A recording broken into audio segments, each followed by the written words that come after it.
नमस्कार, आप देख रहे हैं आर्य न्यूज। मैं हूं आपके साथ पल्लवी सिंह। स्वागत है आपका चक्रव्यूह में।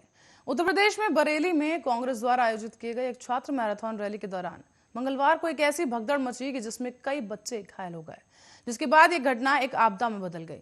तो वहीं कांग्रेस के कार्यकर्ता ऐसा भी बोलते नजर आए, जो इस घटना को वैष्णो देवी में हुई भगदड़ की घटना से तुलना करते नजर आए।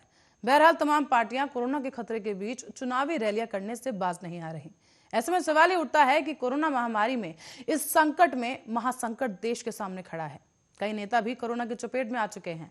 कर्फ्यू समेत तमाम प्रतिबंध भी लगा दिए गए, पर रैलियों पर कर्फ्यू क्यों नहीं, रैलियों पर ताला क्यों नहीं? ये तमाम वीडियोस जो आप देख रहे हैं आपको दिखा रहे हैं, जहां एक तरफ सीएम योगी आदित्यनाथ की रैली यहां पर देवबंद में हुई है, जहां पर अधिकतर लोग बिना मास्क के नजर आए। साथ ही दूसरी तरफ जो आप देख रहे हैं वो सीएम केजरीवाल की रैली है, जिसमें खुद सीएम केजरीवाल बिना मास्क के नजर आए। स्टेज पर तमाम ऐसे नेता और कार्यकर्ता मौजूद हैं जो बिना मास्क लगाए बैठे हुए नजर आ रहे हैं। तो वहीं तीसरी तस्वीर है बरेली की, जहां पर ये मैराथन है जो कांग्रेस की तरफ से बेटी हूं लड़ सकती हूं के दौरान, इस कैंपेन के दौरान एक मैराथन आयोजित की गई और इस मैराथन रैली में कई बच्चियां इस भगदड़ में घायल हो गई हैं।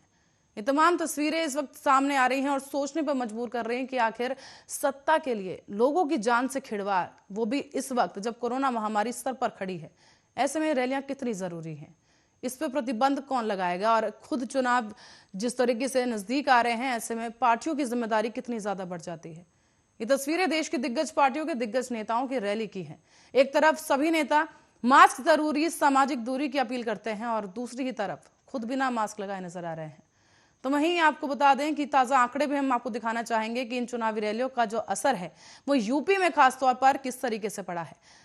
बात करें 30 दिसंबर की, तो कोविड के 193 नए मामले सामने आए थे। उसके बाद 31 दिसंबर को कोविड के मामलों में फिर उछाल आया, 246 नए मामले सामने आए। 1 जनवरी को तस्वीर बदल गई और कोविड के 380 मामले जा पहुंचे। इसके बाद 2 जनवरी को भी कोविड मामलों में उछाल आया और ये मामले 552 हो गए, नए 552 मामले सामने आए। 3 जनवरी को यूपी में 572 कोरोना केसेस मिले हैं और वहीं 4 जनवरी की अगर बात करें तो कोविड के 992 नए मामले सामने आए हैं। ये तमाम तस्वीरें दिखाने के लिए काफी हैं कि किस तरीके से चुनावी रैलियों का असर कोरोना संक्रमण की रफ्तार पर पड़ रहा है। आज की चर्चा इसी मुद्दे पर करेंगे। रत्नाकर सिंह जी हमारे साथ कांग्रेस नेता जुड़ चुके हैं, साथ ही प्रदीप भटनागर जी बीजेपी नेता हमारे साथ मौजूद हैं। आप दोनों गेस्ट का सर बहुत बहुत स्वागत आ रहा है न्यूज पर।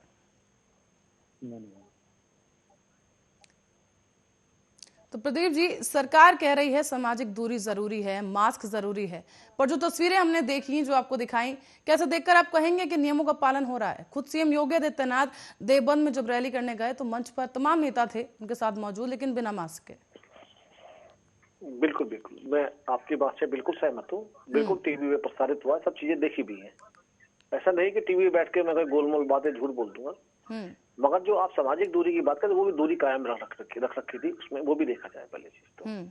बिल्कुल आपसे बात सहमत हूँ, रैली हो रही है और किसी चीज का पालन नहीं हो रहा, मैं आपकी बात का वो भी सहमत करता हूँ और मानता भी है।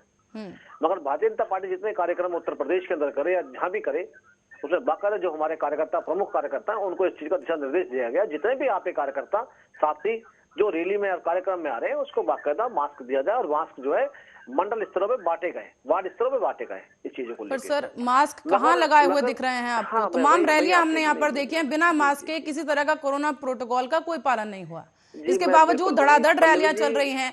सत्ता में आपकी सरकार है, लेकिन आपकी सरकार की तरफ से इतनी बड़ी लापरवाही यहाँ पर देखने को मिल रही है। पल्लवी जी, इस लापरवाही में हमारे जनता जनार्दन, हमारे साथी कार्यकर्ता जो पहुंचे थे, उन्होंने कहीं मास्क को नहीं लगा रखा था, बहुतों ने मुंह से नीचे कर रखा था। मैं इसके बारे में बिल्कुल आपके माध्यम से डिनाई नहीं करूंगा। आज हमारे कार्यकर्ताओं की गलती है जो आज इस विषय को लेकर हमें आपके बीच में बैठना पड़ रहा है। तो प्रदीप जी, आप ही थे ना कुछ दिन पहले कह रहे थे कि लोगों को खुद समझना होगा, ये बात कोई बताने नहीं जाएगा, उन्हें खुद समझना होगा मामले की गंभीरता को। आप क्या कहेंगे, आपके खुद के कार्यकर्ता मास्क नहीं पहन रहे हैं, क्या संदेश पहुंचेगा वहां पर? मैं बिल्कुल कार्यकर्ताओं के अलावा जो जन समूह आया था, बिल्कुल उनके मुंह पर मास्क था और कुछ लोगों ने बीच में नहीं लगा रखा था। अगर आप कुर्सियों को देखें तो कुर्सियां भी गैप देके डाल रखी थी, मगर जन सैलाब या प्रधानमंत्री जी का प्यार कहूं तो लोग इतना आ गया जरूरत से ज्यादा कि इन्होंने बिल्कुल ही नजदीक से देखने के लिए प्रधानमंत्री जी को सारे प्रोटोकॉल तोड़ के आगे आ गए, जो कि बहुत ज्यादा भीड़ हुई। वो भी चीजें देखना चाहिए आपको, और यही मुख्यमंत्री जी के उसमें हुआ। और यही काम बरेली के अंदर भी हुआ कि बरेली के अंदर अगर बच्चों के हाथ में मास्क होते या मुंह पे मास्क हो तो दिखाई भी देता कि हाँ जी बच्चों के मुंह पे मास्क है या हाथ में मास्क है, या कहीं सैनिटाइज दिखाई देता, सैनिटाइजिंग मशीन दिखाई देती, कोई छिड़काव करते तो कुछ नजर आता। ये लापरवाही बिल्कुल रही। सारी पार्टियां इन चीजों में लगी हैं, बिल्कुल बिल्कुल, मगर कहीं अपनी जागरूकता आपको लानी पड़ेगी, कहीं तो मास्क आपको दिखने पड़ेगा। ये नहीं कि आप अपनी रैली तो करें मगर किसी के मुंह पे या किसी के हाथ में मास्क नजर ना आए, कम से कम ये तो संभवता नहीं होनी चाहिए। इन चीजों का भी ध्यान देना पड़ेगा। और देखिए इसी चीज को लेते हुए आज कार्यक्रम था माननीय योगी आदित्यनाथ जी का, उन्होंने वाकई पोस्टपोन कर दिया इस चीज को लेके, और इस प्रोटोकॉल को जो आज मीडिया हर चीज पे दिखा रही है रैलियों कार्यक्रमों को लेके, और ये भी हम भारतीय जनता पार्टी में बहुत जल्दी एक निष्कर्ष आने वाला है कि कार्यक्रम ना कोई अब नहीं होगा उसमें भी, और जो भी होगा वो या तो वर्चुअल होगा या फिर होगा तो उसमें एक गैप होगा बाकायदा सिस्टम से। चलिए कांग्रेस नेता के पास पहुंचते हैं जी, प्रदीप जी लौटेंगे आपके पास। रत्नाकर जी आपके पास जाना चाहेंगे, तस्वीरें देख रहे हैं सर आप, छोटी बच्चियां हैं ये और इस भगदड़ का शिकार हुई हैं, कई बच्चियां यहाँ पर घायल हो गई हैं, किसकी जिम्मेदारी है या किसे जिम्मेदारी लेनी चाहिए थी उस वक्त? देखिए जिस प्रकार की ये घटना हुई है, रैली में भगदड़ की घटना हुई है, उसको संज्ञान में लेते हुए हमारी पार्टी ने निर्णय लिया है कि कोई भी चुनावी रैली जो है हम अभी नहीं करेंगे, क्योंकि कोविड का प्रोटोकॉल भी मेंटेन करेंगे हम लोग, और इस तरह की घटना भविष्य में न दोहराई जाए। जहाँ पे भीड़ इकट्ठी हो जा रही है वहाँ पे इस तरह की रैलियों का आयोजन अब नहीं किया जाएगा, कुछ भी मैराथन का आयोजन नहीं किया जाएगा। ये कांग्रेस पार्टी ने स्वतः जो है निर्णय लिया है।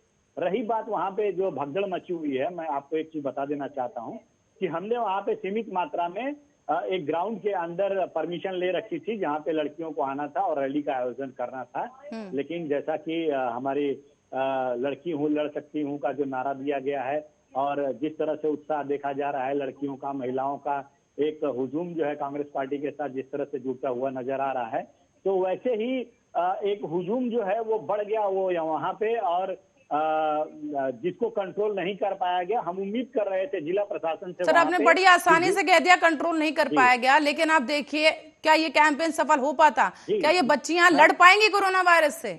अगर इनमें से अधिकतर बच्चों को कोरोना हो जाता है तो फिर क्या वो लड़ पाएंगे उससे? क्या आप गारंटी लेते हैं या क्या आप जिम्मेदारी लेते हैं इस बात की? और जिस तरीके की भगदड़ हमने देखी, आप भी कांग्रेस के समर्थक कह रहे हैं कि वैष्णो देवी में भी भगदड़ ऐसी हुई थी, क्या हो गया? पल्लवी जी रही बात जिम्मेदारी की, मेरी बात पूरी कर लेने दीजिए। रही बात जिम्मेदारी की, तो कांग्रेस पार्टी एक बहुत ही जिम्मेदार पार्टी है, और आपने देखा होगा किस तरह से इस रैली के बाद हमने उत्तर प्रदेश में चुनावी रैलियों से लेकर किस तरह से घोषणाएं की है। क्या भारतीय जनता पार्टी इस प्रकार की घोषणा कर सकती है? नहीं करेगी। उनको चुनावी फायदा देखना है पहले, मानव हित बाद में देखना है। दूसरी बात, इस जो घटना की जिम्मेदारी है कहीं न कहीं मैं इसकी जिम्मेदारी मैं जिला प्रशासन को देता हूँ। हमने जिला प्रशासन से सीमित मात्रा में वहां पे परमिशन ले रखी थी, लेकिन वहां पे भीड़ को नियंत्रित करने का काम जो है कहीं न कहीं जिला प्रशासन का था। जो जिला प्रशासन अपनी जिम्मेदारियां वहां पे नहीं निभाया और भीड़ को नियंत्रित नहीं कर पाया, और उसको जहां पे जिधर हुजूम जा रहा था, आ रहा था, वहां पे जाने आने दिया। हम कांग्रेस पार्टी के कार्यकर्ताओं ने अपनी तरफ से जितना हो सकता था उसमें उतना कंट्रोल करने के क्या मशक्कत किया और भीड़ को कंट्रोल करने की कोशिश की, लेकिन अंधतोगत्वा कुछ हमारी बेटियां जो है वहां पे घायल जरूर हुई है। उनकी संवेदना का बेटियों के प्रति हमारी है। कांग्रेस भीड़ रोकने की कोशिश की गई थी या भीड़ जुटाने की कोशिश की गई थी? वहां पर ये दिखाने की कोशिश की जा रही थी कि देखिए हम सत्ता में आएंगे, हमारे साथ इतना सारा समर्थन है, शक्ति प्रदर्शन चल रहा था वहां पर। जो बच्चियों को बुलाया गया लोभ दे लालच दे के, उसके बारे में बताएंगे नहीं क्या? प्रदीप जी लौटेंगे आपके बाद। रत्नाकर जी बात पूरी कीजिए। शक्ति प्रदर्शन चल रहा था या भीड़ रोकने की कोशिश चल रही थी? देखिए पल्लवी जी, मैं एक बात बहुत स्पष्ट रूप से बोलना चाह रहा हूँ। आज ही आप देखी होंगी तो स्वास्थ्य मंत्री का एक बयान आया, ठीक है। हाई कोर्ट ने जब रैलियों पे और कोरोना पे जब अपनी टिप्पणी दी थी तो स्वास्थ्य मंत्री ने अभी उनका बयान आया है कि रैलियों को रोकने की जिम्मेदारी है राज्य सरकारों की है। रैलियों को करना है कि नहीं करना है उसकी जिम्मेदारी राज्य सरकार की है। राज्य सरकार ये निर्णय ले कि रैली होना है कि नहीं होना है। कांग्रेस पार्टी सत्ता में नहीं है। रही विपक्ष की बात, तो विपक्ष अपने चुनावी फायदों को कहीं न कहीं देखेगा, और वो इस प्रकार जो चुनाव आयोग आता है और कहता है कि हम चुनाव की तारीखों की घोषणा करेंगे, तो इस तरह अगर घोषणाबाजी होगी तो कहीं न कहीं चुनावी जो पार्टियां हैं वो अपनी पार्टियां कहीं न कहीं चुनाव में कहीं हार न जाए या चुनावी फायदा के लिए रैलियां करेंगी। लेकिन राज्य सरकार की क्या जिम्मेदारी बनती है? राज्य सरकार की जिम्मेदारी बनती है जिनको जनता ने चुनकर सत्ता दी है। सर राज्य सरकार की जिम्मेदारी नहीं बनती, पार्टियों की खुद की जिम्मेदारी बनती है। यहाँ पर इलेक्शन को लेकर या रैलियों को लेकर कोई भी सरकार इस तरह का निर्णय नहीं ले सकती है।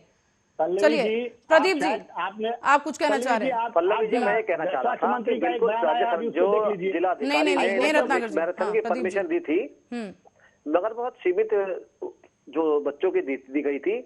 इन्होंने जो लालच बच्चों को दिया, वहां का जो पुरस्कार वगैरह जो उन्होंने दिए और जिस तरीके से बुलाया गया, और सबसे बड़ा कारण पड़ा भीड़ इकट्ठी करने का। इसके बारे में ये डिनाई कर रहे हैं और ये मान लीजिए कहा आप करेंगे भी नहीं। पहली चीज, आप व्यवस्था आपकी थी, सुरक्षा आपकी थी, आपने टोकन बांटने थे, आपने नंबर बांटने थे। कहीं भी मैराथन छोटी आप हम भी कराते हैं अगर देश के हित में, तो हम लोग आप लोग भी एक नंबर बांटते हैं, एक टी शर्ट बांटते हैं। और कितने आप उससे देख लीजिएगा, अगर टी शर्ट अगर उन्होंने बांटी है, कितने बच्चों की टी शर्ट थी? जितने 100 बच्चे, जितने 1000 बच्चे, सबने टी शर्ट पहन रखी थी। मैं इनकी बात कही, मैं अभी जो भाई साहब मेरे साथ कह रहे हैं, मैं इनकी बात कही बड़ा कर रहा हूँ। अगर अधिकारियों ने, जिलाधिकारी ने अगर सीमित परमिशन दे रखी तो इतनी हजारों टी शर्टें कहां से आई? वो टी शर्ट सब बच्चों ने पहन रखी थी। आपकी व्यवस्था क्या थी, इस बारे में बता दीजिए। और आज कितना घिनौना काम करा पंजाब के अंदर, इसके विषय में आज हमारे प्रधानमंत्री जी को आज जान हथेली पे लेके कैसे आज बठिंडा पहुंचे, ये बहुत दुखद बात है। पंजाब ने असली चेहरा दिखा दिया आज जी। आज वो भी पंजाब में आप देख लिया आज हमने ये कितनी घिनौनी और ओछी राजनीति करना जानते हैं। चन्नी जी को जवाब देना पड़ेगा और हम बीजेपी वाले गिरफ्तार पकड़ के चन्नी जी से पूछेंगे आपने जो हरकत छोटी करी है कैसे करी है आपने। जी प्रदीप जी करेंगे इस पर चर्चा। चन्नी जी खुद प्रेस कॉन्फ्रेंस करके सफाई देंगे इस बात को लेकर। फिलहाल रैलियों के मुद्दे पर इस वक्त चर्चा है। रत्नाकर जी जवाब दीजिए। प्रदीप जी ने यहाँ पे सवाल किया है टी शर्ट्स को लेकर कि अगर प्रशासन की तरफ से तैयारी थी वहां पर और आप कह रहे हैं जिला प्रशासन की जिम्मेदारी थी, तो इतनी सारी टी शर्ट्स बांटी गई, क्या तब नहीं ये चीज का ख्याल आया कि बच्चों की संख्या ज्यादा है, भगदड़ मच सकती है? क्योंकि स्वाभाविक चीज है, हर किसी को आगे बढ़ना है, हर कोई जीतना चाहता था, इसलिए बच्चे वहां पर मौजूद थे। लेकिन जिला प्रशासन यहाँ पर जिस तरह से आप कह रहे हैं, अगर टी शर्ट्स बांटी गई हैं तो उस वक्त इस चीज का ख्याल क्यों नहीं रखा गया? मैं आपके प्रश्नों का जवाब पहले जो आरोप लगाया है प्रदीप जी ने उसके देने के बाद उसका भी जवाब देता हूँ। 2 मिनट का समय दीजिए। प्रदीप जी, आप कह रहे थे कि मास्क लगाने की जिम्मेदारी होनी चाहिए, प्रशासन की जिम्मेदारी या नेताओं की जिम्मेदारी। आपने कांग्रेस नेता सारे इकट्ठे थे, उन्होंने क्यों नहीं बांटे मास्क? उन्होंने बच्चों को क्यों नहीं टोका मैराथन से पहले? मैराथन शुरू होने से पहले एक बार बोलते तो सही। बोल लेने दीजिए, सुनने की क्षमता रखिए, सुनने की क्षमता रखिए। अरे साहब मैं तो आते ही सुन रहा हूं। प्रधानमंत्री जी, देश के प्रधानमंत्री जी लोगों के लिए आदर्श होता है कोई भी देश का प्रधानमंत्री। अगर प्रधानमंत्री टीवी पे आता है और कहता है कि 2 मास्क की दूरी, मास्क पहनना है जरूरी, और वही प्रधानमंत्री जब कहीं मेट्रो का उद्घाटन करने रेलवे स्टेशन पे जाते हैं तो उनके इर्द गिर्द जितने भी सिक्योरिटी है, नेतागण है, वो मास्क लगाए होते हैं, लेकिन प्रधानमंत्री जी मास्क नहीं लगाते हैं। तो आप इसको क्या कहेंगे, जरा आप अपनी बातों में बता दीजिए कि यह 2 गज की दूरी, मास्क पहनना है जरूरी, ये प्रधानमंत्री जी के लिए भी लागू होता है कि नहीं लागू होता है, ये जरा मुझे बता दीजिएगा। दूसरी बात मैं ये कहना चाहता हूं कि प्रधानमंत्री जी कहते हैं कि कोरोना दिन में रैलियां करते हैं, लाखों की संख्या में भीड़ इकट्ठा करते हैं और अमृत महोत्सव मनाया जाता है, बहुत सारी रैलियां होती हैं, भारतीय जनता पार्टी करती है, और रात को शाम होते ही कैबिनेट की मीटिंग होती है कि इन कोरोना जो बढ़ाया जा रहा है, कोरोना जो बढ़ रहा है देश में, उसको कंट्रोल में कैसे किया जाए, इसको कैबिनेट मीटिंग करती है। तो यह तो कोई एक बच्चा भी बता सकता है कि इस तरह से जो है रैलियों में डिस्टेंस जो नहीं मेंटेन किया जाता है, उसकी वजह से कोरोना बढ़ रहा है। आपने देखा होगा कि गोवा में किस तरह से न्यू ईयर की पार्टियों में कोरोना विस्फोट हुआ है। तो इस तरह की का संज्ञान जो है, इस तरह की जिम्मेदारी राज्य सरकार को लेनी चाहिए। आज आपके स्वास्थ्य मंत्री ने भी कहा है कि राज्य सरकार कहीं न कहीं ये कदम लेना चाहिए उसको कि रैलियों को निरस्त किया जाए, रद्द किया जाए। आप चुनाव आयोग के पास जाइए और कहिए कि चुनाव आयोग जो है चुनाव पोस्टपोन करे। आप क्यों नहीं जाते हैं, क्यों नहीं कहते हैं? लोगों की जान माल की सुरक्षा पहले आपको नहीं करना है क्या? आप क्यों बैठ के झूठ बोलते हैं? यहाँ पे चुनाव आयोग की बैठक हुई, भारतीय जनता पार्टी ने लिख के दिया इस चीज के बारे में कि इस पर विचार किया जाए, जो नया वायरस आ रहा है। और आपके लोगों ने तो आज तक लेटर नहीं दिया, ना समाजवादी पार्टी ने अब तक कोई लिखित में दिया अब तक।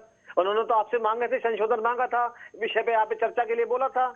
आप लोग चुपचाप उठ के चले गए बैठक में से कि सोच के बताएंगे। आज इतने दिन होने जा रहे हैं बैठक को, आपने जवाब नहीं दिया। और आप जो गोवा की बात कर रहे थे, आज भारत के अंदर अगर नंबर 1 ब्लास्ट है तो महाराष्ट्र के अंदर है, और वही महाराष्ट्र है जो पहले कोरोना में नंबर 1 था, सेकंड में भी नंबर 1 था। अब आप 3 नंबर 1 है, मगर उस विषय पे आप नहीं बोलेंगे, आप सीधा गोवा चले गए। किस तरह से लाशें नहीं, मारी बेटी गई, हूँ, बेटी की तो बात करते हैं, रत्नाकर जी, बेटियां नहीं है। आंकड़े कौन छुपाता है, जरा प्रदीप जी ये बता दीजिए। हम अरे नहीं छुपाते हैं, बेटी क्या पंजाब में नहीं है, बेटी प्रदीप जी राजस्थान में बात नहीं पूरी है, करने रत्नाकर जी, छत्तीसगढ़ में नहीं है। रत्नाकर जी आपसे मैंने क्या सवाल किया था और आपने बिल्कुल इतना ज्ञान का भंडार हमारे सामने रख दिया है, लेकिन सवाल मेरा ये था आपसे, जब टी शर्ट्स बांटी गई, जो सवाल प्रदीप जी ने उठाया था उसका जवाब नहीं मिला अभी तक।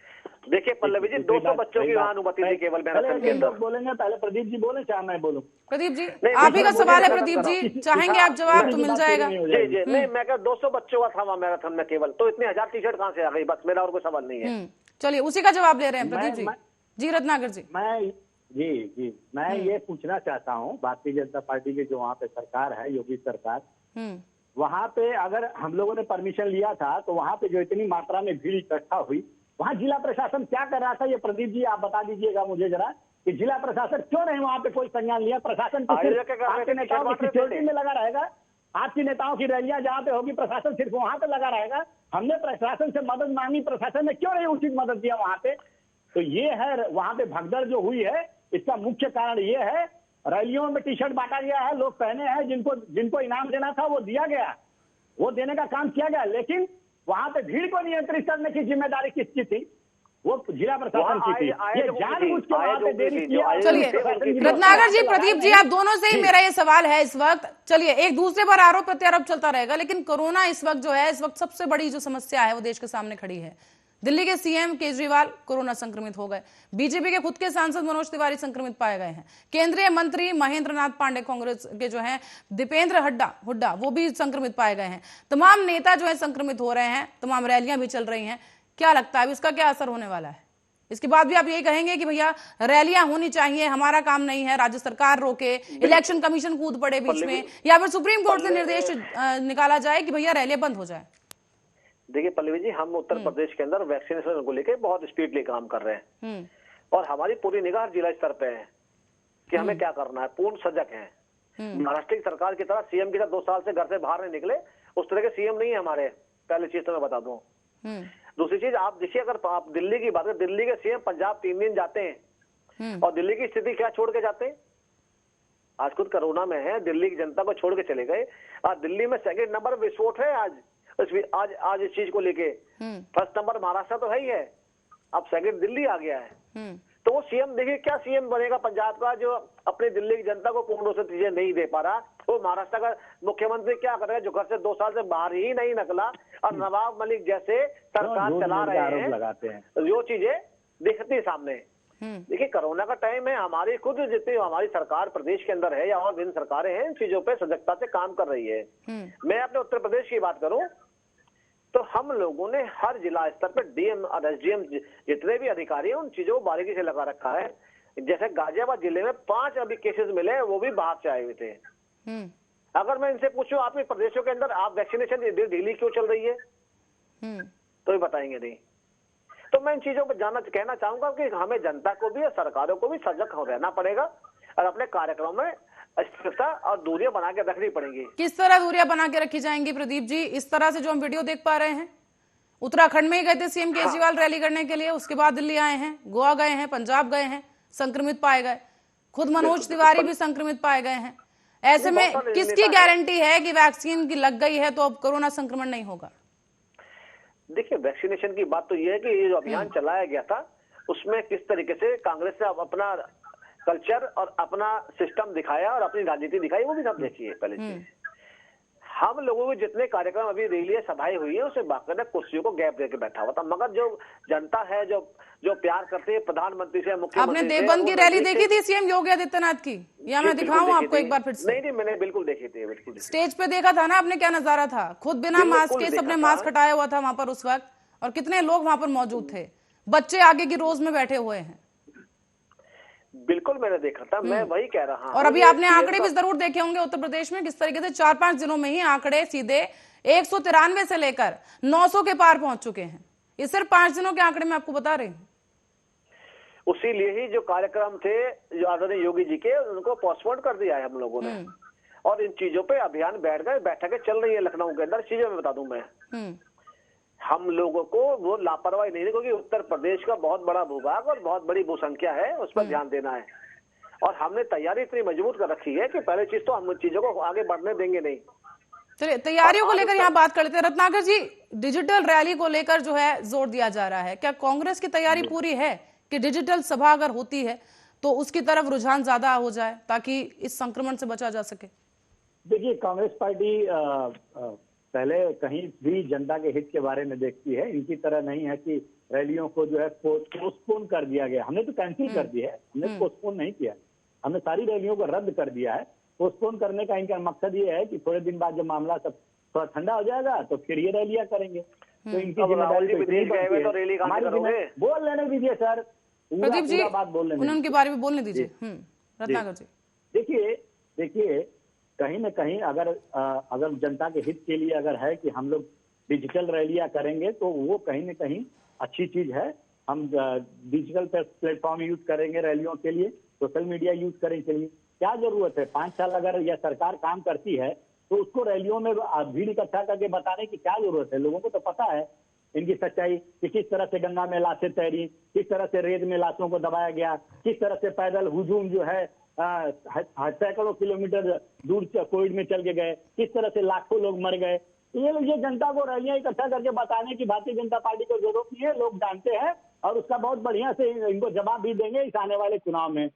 रही बात कांग्रेस पार्टी की, कांग्रेस पार्टी बिल्कुल पक्षधर है कि डिजिटल चुनाव प्रचार किया जाए और आगे भी हम इस तरह से डिजिटल चुनाव प्रचार करेंगे और लोगों को बताएंगे हमारा मकसद क्या है। हम अपने एजेंडे पे बात करेंगे, हम किस तरह से विकास का एक खाका तैयार किए हैं, उस विकास के खाके को हम लोगों के सामने रखेंगे। इनकी तरह नहीं कि अभी पोस्टपोन कर दिया, बाद में मामला ठंडा हो जाएगा फिर से करेंगे। रही बात ये कह रहे थे कि हमने वैक्सीनेशन काम जोरों पे किया है, तो जरा प्रदीप जी बताइए लोगों को कि डबल डोज का वैक्सीनेशन जब आपने कहा था कि हम दिसंबर तक पूरी कर देंगे, तो आपने दिसंबर तक क्यों नहीं पूरा किया? अभी भी कम से कम नहीं तो 40% से ऊपर लोग ऐसे हैं भारत देश में जिनको डबल डोज का वैक्सीनेशन नहीं लगा है। और अब जाके जी, आप क्या कह रहे हैं? मैं आपसे क्या पूछ रही हूँ, यहाँ बात रैलियों को लेकर चल रही है। डिजिटल रैली के लिए कांग्रेस कितना तैयार है, ये मेरा सवाल आपसे था। वैक्सीनेशन को लेकर डिबेट कर लिया जाएगा। कांग्रेस पार्टी पूरी तरह से डिजिटल रैलियों के लिए तैयार है। हमारा सोशल मीडिया करेगा कौन? नेता तो है ही नहीं आपके पास। मैं बोलूंगा, नेता छोड़ के चले गए आपको। युवा नेता है नहीं, बिजर को बेचारे कहाँ जाएंगे? प्रदीप जी, बात तो पूरी कर लेने दीजिए उन्हें। नानी के पास प्रदीप जी लौटेंगे, बस 1 सेकंड का समय दीजिए, बात पूरी कर लेने दीजिए। रत्नाकर जी, देखिए पल्लवी जी, डिजिटल रैली के लिए मैंने अपनी बात कंप्लीट की। मैंने कहा कि डिजिटल रैली के लिए पूरी तरह से कांग्रेस पार्टी तैयार है। अगर सरकार यह निर्णय लेती है कि नहीं भाई रैलियां नहीं की जाएगी और आप डिजिटल प्लेटफॉर्म यूज करिए, तो हम करते आ रहे हैं, पहले भी करते आ रहे थे, अब भी करेंगे। अगर जनता के हित की बात होती है कहीं पे तो हम उसके लिए पहले सबसे आगे हैं। अब इनकी तरह नहीं है कि रैलियों को पोस्टपोन कर दें फिर बाद में जो है रैलियां करें। हम तो जनता को देखेंगे कैसे जान माल का उनका नुकसान कम से कम हो। रैलियां रद्द करने का फैसला ना सरकार का होगा ना इलेक्शन कमीशन का होगा सर, ये फैसला खुद जो पार्टियां हैं उन्हें लेना होगा, समाज को ध्यान में रखते हुए, लोगों को ध्यान में रखते हुए। ये अधिकार जो है सब खुद पार्टियों के पास ही है कि वो अपनी रैली को किस तरह से सीमित करेंगी, किस तरीके से अपनी रैलियों को लोगों तक पहुंचाएंगी बिना उन्हें नुकसान पहुंचाए हुए। चलिए, मेरा एक प्रश्न है इलाहाबाद हाई कोर्ट ने क्यों केंद्र सरकार से कहा कि चुनाव को पोस्टपोन कर दिया जाए? अगर चुनाव उनके हाथ में नहीं है, ठीक है, सिर्फ चुनाव आयोग के हाथ में है, तो वह चुनाव आयोग को बोलेगा ना सरकार कि आप पोस्टपोन कर दीजिए चुनाव, तो क्यों केंद्र सरकार को बोलेगा? केंद्र सरकार को तो चुनाव आयोग ने अभी प्रेस कॉन्फ्रेंस की थी रत्नाकर जी, चुनाव आयोग ने प्रेस कॉन्फ्रेंस की थी, उन्होंने कहा था सभी पार्टियां चाहती हैं कि निर्धारित समय पर ही चुनाव हो। तब कांग्रेस की तरफ से क्यों नहीं कहा गया कि नहीं, लोगों को ध्यान में रखते हुए चुनाव की डेट पोस्टपोन होनी चाहिए? अली जी मेरी बात कोई कर लीजिए। चीज इसलिए कहा, देखिए केंद्र सरकार निर्णय लेती है चुनाव कराना है कि नहीं कराना है, यह केंद्र सरकार और चुनाव आयोग स्वास्थ्य के आंकड़ों के आधार पर निर्णय लेती है, न कि चुनाव पार्टियों को इकट्ठा करके और उनसे निर्णय लेगी। चुनावी पार्टियां जो होती है, जो भी पार्टियां होंगी, वो अपने हित और अहित देख के चुनाव का निर्णय लेंगी और फैसला करेंगी, ठीक है। चलिए रत्नाकर जी, प्रदीप जी के पास जाएंगे। केंद्र सरकार की जिम्मेदारी बनती है कि वो स्वास्थ्य ये कह रहे हैं केंद्र सरकार की जिम्मेदारी होती है चुनाव या रैलियों को लेकर। प्रदीप जी जी बिल्कुल बिल्कुल, पूरा कांग्रेस इस समय चन्नी जी को बचाने में लग गया है। सुरजेवाला जैसे लोग, सीएम तो खुद आके बोल नहीं रहे हैं, और अब वो चन्नी जी के विषय में खुद स्पष्टीकरण दे। 10,000 पुलिस लगी हुई थी रैली कार्यक्रम के अंदर, बात कर रहे हैं जो कोरोना पे। नहीं दिया। मैं बता दूं, रत्नाकर जी बोले लें दीजिए। चाल चलन बता दूं मैं, सुन लीजिए आपका चाल चलन किस तरीके से है। अगर आप बात मानते होते तो राजीव गांधी जी हमारे आपके बीच में ही होते। जो ओवर कॉन्फिडेंस आप लोगों का है ना, वो आपको लेकर डूब जाता है। क्योंकि चुनाव अभियान में ही राजीव गांधी जी गए और श्रीमती इंदिरा गांधी जी भी इसी कारण गई, 84 के दंगों के कारण, और आप लोगों ने माफी नहीं मांगी। ये अराजकता आपकी ठीक नहीं है। इसी प्रकार उत्तर प्रदेश के अंदर सबसे पहले आप अपने कार्यकर्ता लाइए, जो छत्तीसगढ़ में आपने ट्रेनिंग के लिए भेज रखे हैं। आप पे कोई चेहरा नहीं है उत्तर प्रदेश के लिए, कोई चेहरा तैयार कीजिए और इस चेहरे को लेके आगे आइए, उसके बाद बात बनेगी। अभी देखिए कितनी बड़ी बढ़िया बात कही पल्लवी जी ने कि चुनाव आयोग ने सबसे अपना वक्तव्य मांगा मगर किसी ने नहीं दिया। अगर कांग्रेस को इतनी चिंता है तो कांग्रेस किसी में सर आपकी पार्टी भी थी, बीजेपी भी कह रहा हूं मैं तो। मेरी पार्टी ने कहा कि निर्वाचन आयोगों को कि इस चीज को कमेटी को गठन करके और बातचीत करनी चाहिए कि चुनाव को आगे बढ़ाया जाए या रोका जाए। मगर कांग्रेस जो जनता के बीच की बात करती है, जनता की बड़ी हितैषी बन के दिखाती है, जिनके जनता के लिए कुछ किया नहीं, केवल रोटी के सिवा, आज वो यहाँ बैठ के अगर हितैषी बन के दिखाए ना, वो शोभा नहीं देता, वो अशोभनीय है। तो प्रदीप जी, डिजिटल रैली को लेकर आपकी क्या कुछ राय है? क्या बीजेपी जो है तैयार है अगर डिजिटल रैली का फैसला लिया जाता है? क्योंकि आपके सामने पूरे हालात हैं, महासंकट इस वक्त देश पर है, और ऐसे में इस तरह की रैलियां अगर चलती रही तो संक्रमण, माफ कीजिएगा सर, लेकिन आसमान छू जाएगा। पल्लवी जी, निर्वाचन आयोग ने इस पर बैन लगा दिया है कि चुनाव के टाइम में कोई कार्यक्रम, कोई सभा नहीं होगी। और भारतीय जनता पार्टी का कार्यकर्ता इतना सक्षम है, इतनी बड़ी भूभाग है, इतना विशाल कार्यकर्ता हम लोगों के पास उत्तर प्रदेश के अंदर, हम घर घर जाके कंपेनिंग कर सकते हैं अकेले अकेले जाके भी। हमें पूर्ण विश्वास है अपने ऊपर। हमें छत्तीसगढ़ ट्रेनिंग लेने नहीं जाना पड़ेगा, 70,000 कार्यकर्ता उत्तर प्रदेश नहीं बुलाने पड़ेंगे। मैं थोड़ा सा बता दूं, और हम लोगों को अब उदाहरण के तौर पर बता रहा हूं कि अभी मेरठ के अंदर केवल बूथ अध्यक्ष और बूथ प्रभारियों की बैठक हुई थी, उसमें 55-50 हजार पहुंच गए थे। और अगर कार्यकर्ता होते तो आप कितने होते? तो मैं आंकड़ा थोड़ा सा बता दूं। कांग्रेस को जिंदा करने के लिए इन्हें थोड़ा सा सिस्टम चेंज करने पड़ेंगे। विपक्ष में बैठने का, बोलने का बहुत शौक है आप लोगों को, मगर आप क्या बोलना और क्या सोचना चाहते हैं उससे बड़ी दूरी बना रखी है आप लोगों ने। अब 2 मिनट जरा मुझे दीजिएगा जी रत्नाकर जी। जी जी जी, ये कांग्रेस के बारे में टीका टिप्पणी कर रहे थे। आज ही की रैली के बारे में आपने, ये पंजाब के बारे में जो जिक्र कर रहे हैं, किस तरह से किसानों के ऊपर जो है कृषि कानून बिल जो है ये लेके आए थे, काले कानून जो किसान नहीं थे। सर दोनों बातें अलग है रत्नाकर जी। यहाँ पर पीएम की सिक्योरिटी का यहाँ पे बड़ा मुद्दा है, और ये बहुत बड़ी बात है इस वक्त की। समय की कमी है, मैं इस वक्त इस बात पर नहीं पहुंचना चाहूंगी, लेकिन नहीं, किसानों से जोड़ेंगे इसको आप इस वक्त नहीं। मुझे बोलने देश के प्रधानमंत्री की सुरक्षा की यहाँ पर चूक हुई है, इतनी बड़ी चूक यहाँ पर कांग्रेस की तरफ से हुई है, सरकार आप बैठी है। बोलने दीजिए, बोलने दीजिए मुझे, बता दो आज आपको। प्रदीप जी एक सेकंड बोलने दीजिए। अगर हमारे प्रधानमंत्री कुछ हो जाता तो 1 सेकंड बता देते आज कांग्रेस। बोलने दीजिए, बोलने प्रदीप जी बोल लेने दीजिए। जी रत्नाकर जी जवाब दीजिए। देखिए यह किस तरह से अपनी नाकामियों का ठीकरा जो है दूसरी चीजों पे थोप देते हैं। यह भारतीय जनता पार्टी की बहुत बड़ी एक चाल होती है। ये अगर किसी चीज में नाकाम होते हैं तो उसका ठीकरा थोप देते हैं। अरे महाराज जरा बोल लेने दीजिए, आपके अंदर धैर्य नहीं है सुनने का, जरा बोल लेने दीजिए। नहीं, धैर्य तो आप में भी नहीं है। भारतीय जनता पार्टी ने किसानों के ऊपर जो कृषि कानून बिल थोपे थे, उसका नतीजा ये हुआ कि प्रधानमंत्री जी रैली करने आ रहे थे और उनकी रैलियों में भीड़ इकट्ठा नहीं हुई थी। ठीक है, आप उसका वीडियो भी वायरल हुआ है कि किस तरह से कुर्सियां खाली हुई है। इसकी पता चली प्रधानमंत्री जी को, और ये सुरक्षा कारणों का जो बहाना बनाकर उस रैली को। प्रदीप जी रत्नाकर जैसे किसी को बात समझ नहीं आ पाएगी, एक एक करके बोलें प्लीज अपनी बारियों में। जी रत्नाकर बोलने देंगे ना, ये इन्हीं की आदत है। ये लोग ऐसा ही है। रत्नाकर जी जल्दी बात पूरी कीजिए। उसमें कुछ न कुछ बोलते रहते हैं। मैं बोलूँ अभी फिर से, जरा इनको शांत रहने दीजिए। भाई साहब जरा मेरी बात पूरी हो जाना दीजिए। आपको मैं बिल्कुल समझ दूंगा, आप अपने झूठ को बोल दीजिएगा, ठीक है। देखिए सच्चाई ये है कि जिस तरह से कृषि कानून बिल पंजाब में पूरे किसानों पे थोपा गया था, पंजाब में उसका नतीजा देखने को मिला कि पंजाब में जो इन्होंने चुनावी रैली का आयोजन किया था, उस चुनावी रैली में भीड़ एकदम नदारत थी, कहीं पे भी नहीं थी। जिसकी सूचना प्रधानमंत्री जी को मिली और प्रधानमंत्री जी को उस रैली को रद्द करना पड़ा। सिक्योरिटी की व्यवस्था हमने पूरी तरह से पंजाब सरकार ने, वहां पे जो पंजाब सरकार को करनी थी उन्होंने किया था। लेकिन किसान इनसे बेहद नाराज है, जनता इनसे बेहद नाराज है। 700 से ऊपर किसान मर गए और प्रधानमंत्री जी बोलते हैं कि मेरे लिए मरे हैं क्या। तो इस तरह का की जो मानसिकता है हमारे प्रधानमंत्री जी, और अगर प्रधानमंत्री जी वहाँ पंजाब में जाकर किसानों की रैली करेंगे तो वहाँ पे कौन आएगा? कोई नहीं आया। इसकी वजह से वहाँ पे चुनावी रैली रद्द करनी पड़ी। ये भारतीय जनता पार्टी के नेता और प्रवक्ता स्वीकार करें या न करें, लेकिन सच्चाई यही है कि वहाँ पे चुनावी रैलियों में भीड़ इकट्ठा नहीं हुई, इसलिए उसको रत्नाकर जी, प्रधानमंत्री की सिक्योरिटी में यहाँ पर इतनी बड़ी चूक है और आप इसको लेकर भी बिल्कुल सियासत से जोड़ दीजिए इसको। बहुत बढ़िया, चलिए जी प्रदीप जी जल्दी बात अपनी खत्म कीजिए, समय कम है, माफी चाहूंगा। मैं बिल्कुल आपकी बात से सहमत हूँ। आप जो बोल रहे हैं बिल्कुल हमारी विफलता थी, भीड़ इकट्ठी नहीं हुई, चलो मैं मानता हूँ। मगर 20 मिनट रास्ते ब्रिज के ऊपर प्रधानमंत्री जी का काफिला रुका रहा, वो विफलता किसकी रही? वो बसें जो अपोजिट साइड से आई वो कैसे आ गई? जो 20-30 लोग बैठ गए वो कैसे बैठ गए? आप पंजाब के किसानों को आप क्या समझते हो? अनपढ़ गाड़ी समझते हो क्या? जब एक आश्वासन प्रधानमंत्री दे चुके हैं वो बैठेंगे धरने पे? अब बताओ कौन से देश में कुछ कोने में धरना चल रहा है, समय प्रदर्शन चल रहा है? बता दो, आप एक बता दो कि हरियाणा में चल रहा है, पंजाब में चल रहा है, यूपी में चल रहा है, बता दीजिए, एक जगह बता दीजिए पंजाब में क्यों हुआ? क्योंकि प्रधानमंत्री जी कम से कम 50,000 करोड़ के प्रोजेक्ट पंजाब को देना चाहते थे, वहां की जनता को इन्होंने नहीं देने दिया।